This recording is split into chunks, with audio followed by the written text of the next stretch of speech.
Fala família, tudo bem com vocês? Sejam bem-vindos aqui ao canal Sociedade Malta, direto aqui do Nordeste, nesse dia especial, terça-feira, dia 12 de outubro, Dia das Crianças. Estou passando aqui também para homenagear você, né, que é pai, que é filho, né, que já foi ou que ainda é criança. Parabéns pelo seu dia, feliz Dia das Crianças, né? E o que é ser criança, né? Ser criança é achar que o mundo é feito de fantasias. Ser criança é sonhar, é comer balas doces, né? Algodão doce, se lambuzar. Ser criança é acreditar num mundo colorido, cheio de pipocas.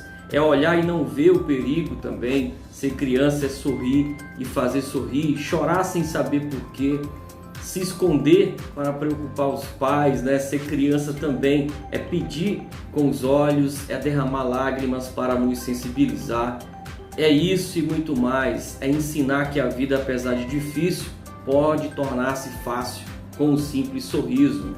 As crianças nos ensinam bastante e só querem carinho e afeto, né? E nos ensinam também que para sermos felizes, basta apenas olharmos para uma criança. Feliz Dia das Crianças, que você curta com seu filho, que você curta com seu papai.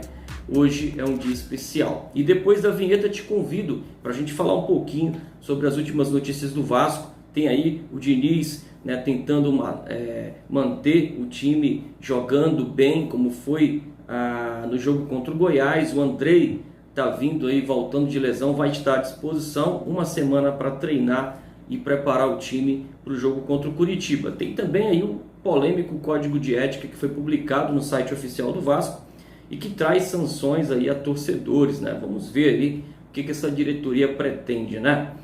Depois da vinheta, então, eu te encontro. Fica aí, ó, se gostar do conteúdo, deixa o like, se inscreve, compartilha, fortalece aí, levando esse vídeo para mais amigos vascaínos através do seu WhatsApp, Facebook, e compartilha também com os seus familiares, né? Vai que a galera gosta do nosso conteúdo e fortalece, se inscreve no canal. Te encontro depois da vinheta.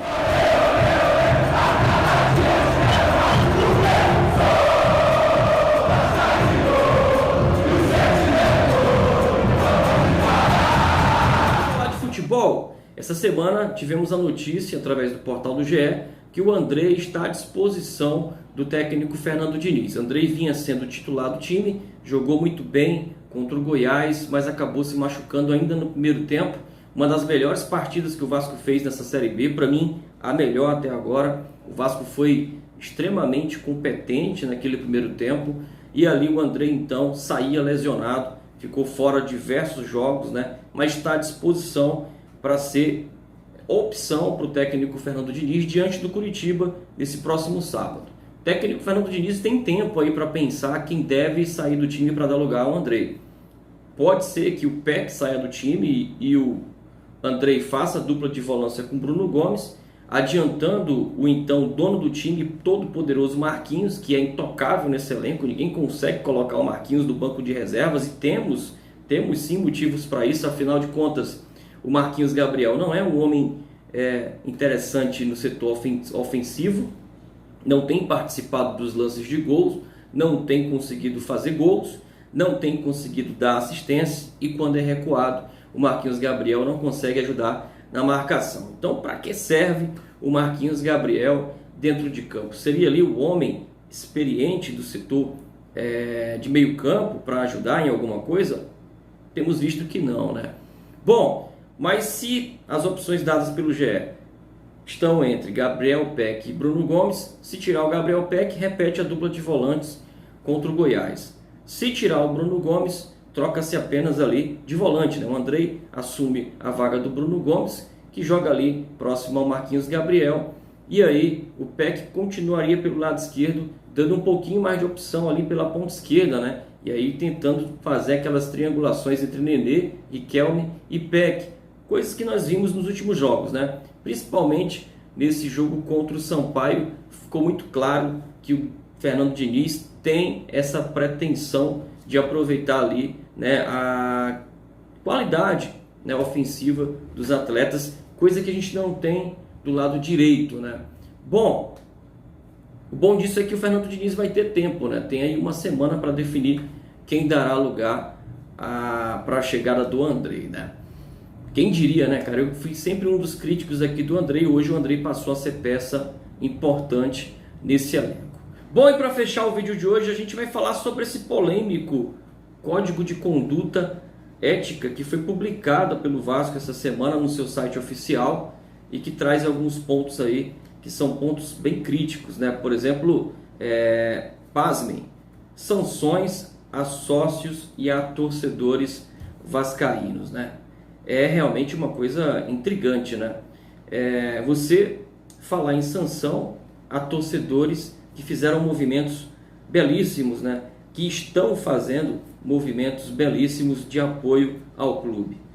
Não muito distante, na gestão do Campelo, vimos a torcida invadir o quadro social do clube, colocando mais de 185 mil sócios, quando o Vasco ali lutava para escapar de um rebaixamento, né? E agora o Vasco na Série B, quase que sem chances de acesso para a Série A, lutando para tentar entrar no G4, restando 9 rodadas, um campeonato realmente de um nível muito baixo tecnicamente, de muita oscilação dos times. Inclusive o Vasco é um dos que mais oscila. O Vasco não consegue grudar nem entrar no G4, né? Entra rodada e sai rodada, a gente não consegue engrenar pelo menos 5, 6 vitórias para dar minimamente um grau de confiança maior aos atletas e também aos torcedores. Claro que como torcedor eu acreditarei até enquanto tivermos chances matemáticas, mas olhando para o que foi a temporada, tá muito complicado, né, galera? Tá muito complicado. E aí você fala de torcedores que, mesmo nessa situação, enchem aeroportos, cercam os hotéis em que o Vasco fica hospedado, dá apoio e calor aos jogadores do elenco, mesmo muitos não merecendo. E aí vem a direção, vem lá o conselho ou os conselhos do clube falar em sanções a torcedores. Parece brincadeira, né, galera? Estão querendo censurar agora sócios e torcedores? É isso? Estão indo contra a nossa história? Já não bastou recentemente a questão da elitização dos ingressos? Está no texto do Código de Ética, né?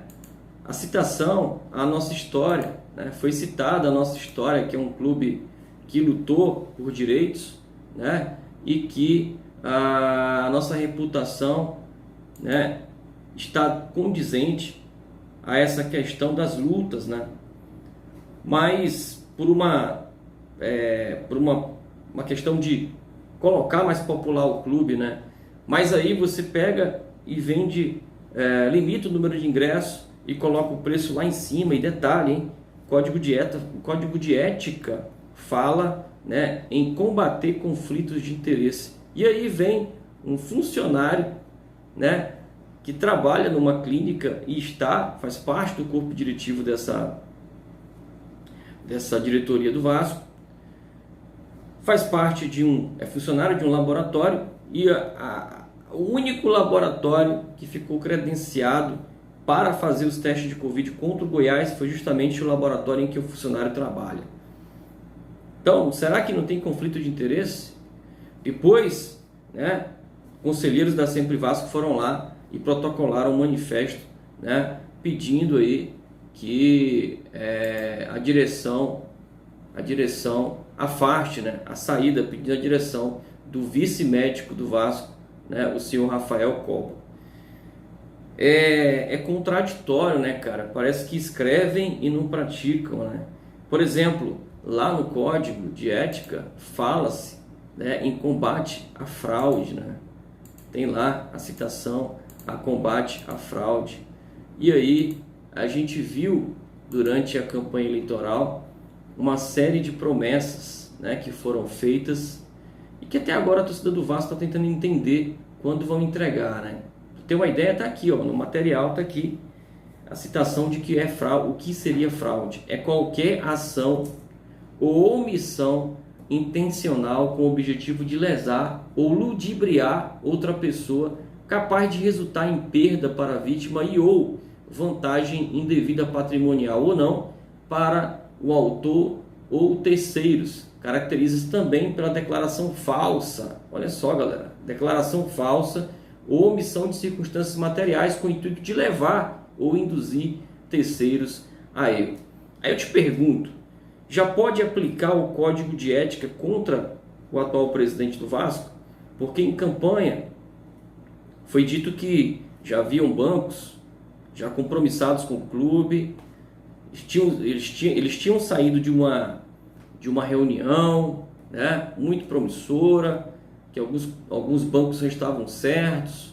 O vice-presidente de marketing falou que tinha-se filas de empresas querendo patrocinar o Vasco, e até agora a gente não viu nada de novidade em relação a isso, né? E essas promessas de campanha, será que não ludibriaram outras pessoas para votarem nessa chapa? Ah, Danilo, tu vai ficar falando de questão política, mas gente, a questão política está aí, cara. O Código de Ética está citando situações em que acabam, de certa forma, sendo situações relacionadas à questão política. Sócios sendo penalizados ou sendo expulsos, né, de quadro social. Enfim, se escreve e não se pratica, né, porque se você escreve lá no código que a ideia é integralizar, a ideia é respeito, união, né? A ideia é trazer uma construção de uma relação sadia com todos os setores da sociedade, respeitando nossas raízes.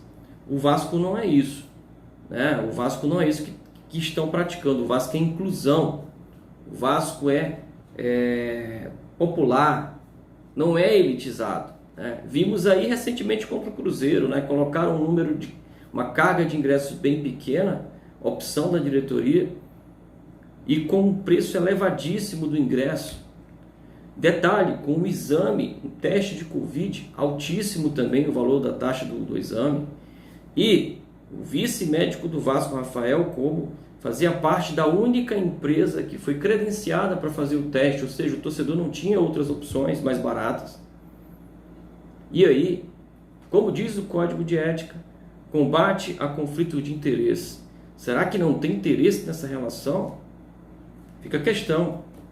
Interprete você, né? Então, são coisas que se fala, mas não se pratica, ou se pratica quando é conveniente. A gente tem que entender, né? Fala-se em respeito, fala-se em transparência, né? Adotar práticas transparentes, né? Fala-se em gestão responsável, mas aí se permitiu demitir 186 funcionários sem qualquer provisão, sem qualquer cálculo, sem qualquer provisionamento de recursos para pagar as verbas rescisórias. Inclusive, isso nos prejudicou, né, quanto à instituição lá no ato trabalhista, e o Vasco está tentando reverter isso. Então, tem que se escrever e praticar aquilo que está escrito, né? Já pode-se usar o código contra essa atual gestão? Fica aqui, né, a nossa pergunta, né? A outra questão aqui que eu acho que é o ponto-chave do meu conteúdo é a questão de sanções a torcedores, né?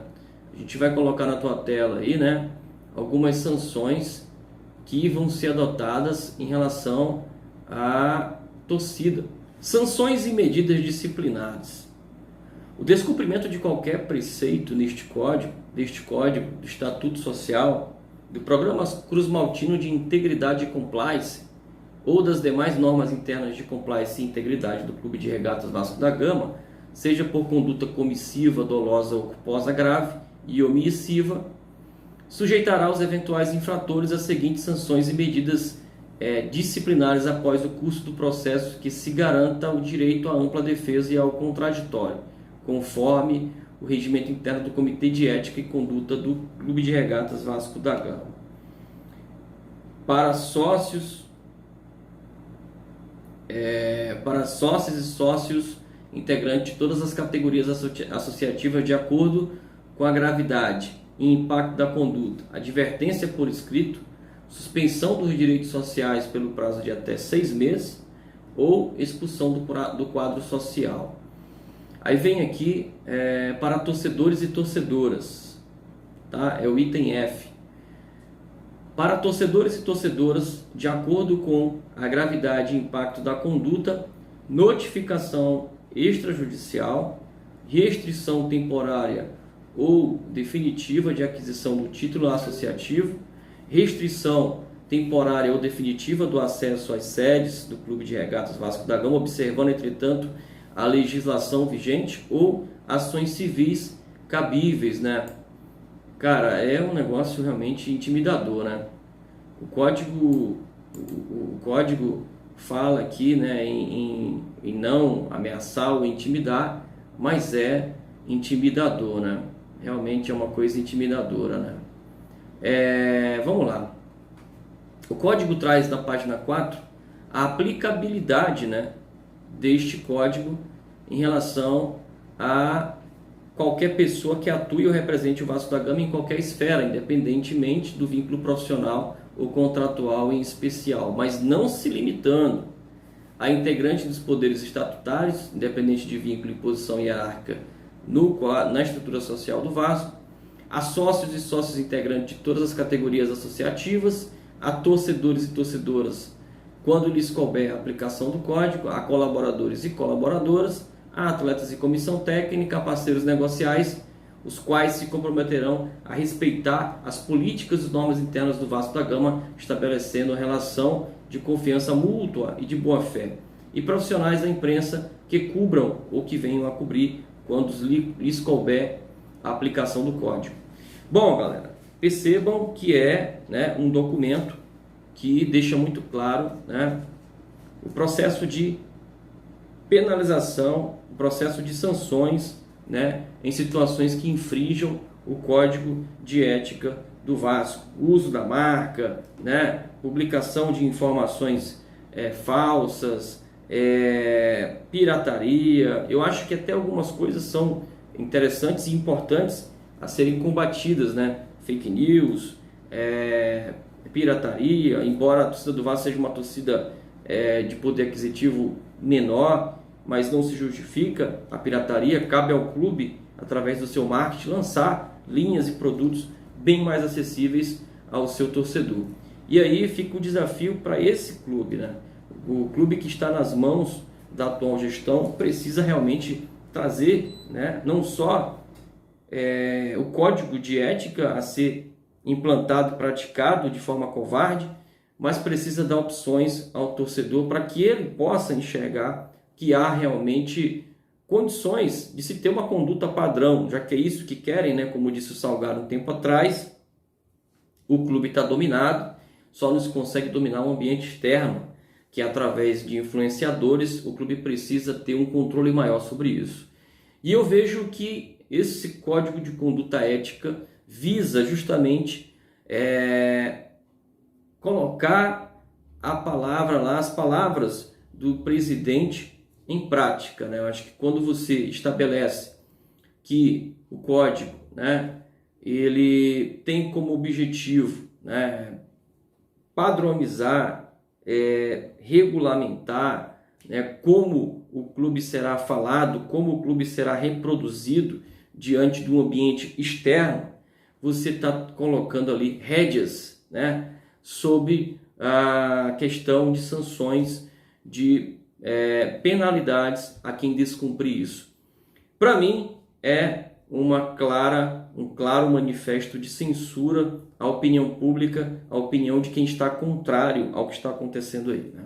E se você conversar com qualquer torcedor, ou com a maioria, né, vamos colocar assim, com a maioria dos torcedores, você vai perceber que os pontos críticos, né, as críticas, as insatisfações, né, as indignações são gigantescas, né?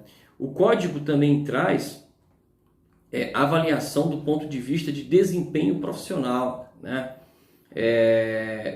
Há uma preocupação do código na profissionalização do futebol e no planejamento esportivo como bússola para a vitória, né? E responsabilidade social e respeito à diversidade. Bom, sobre o planejamento esportivo, se você já quer penalizar alguém, já tem motivos, né? Porque o planejamento esportivo tá uma draga, né?